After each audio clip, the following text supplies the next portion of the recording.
ஸ்ரீ விஷ்ணு புராணம் 78ஆம் பகுதி இக்ஷ்வாகு வம்சம் பிற்பகுதி. இனி இக்ஷ்வாகு வம்சத்தை பற்றி கூறுகிறேன்.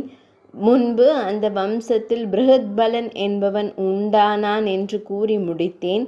அவன் மகன் பிருஹத்ஷனன், அவனுக்கு உருஷயன், அவனுக்கு வச்சிப்யூகன், அவனுக்கு பிருத்வியோமன், அவன் மகன் திவாகரன், அவன் மகன் சகதேவன், சகதேவனுடைய மகன் பிருஹதசுவன், அவனுக்கு குமாரன் பானுரதன், அவனுக்கு பிரதிதாசுவன், அவனுக்கு சுப்ரதீகன், அவன் மகன் அருதேவன், அவன் மகன் சுனக்ஷத்திரன், அவனுக்கு மகன் கின்னரன், அவன் மகன் அந்தரிக்ஷன், அவன் மகன் சுபர்ணன், அவனுக்கு அமித்திரஜித்து, அவனுக்கு பிருஹத்பாஜன், அவனுக்கு தருமி, தருமிக்கு கிருத்தஞ்சயன், அவன் மகன் ரணஞ்சயன், அவன் மகன் சஞ்சயன், அவன் மகன் சாக்கியன், சாக்கியன் மகன் சுத்தோதனன், அவன் மகன் ராகுலன், அவன் மகன் பிரசேனஜித்து, அவனுக்கு ஷத்ரிகன்,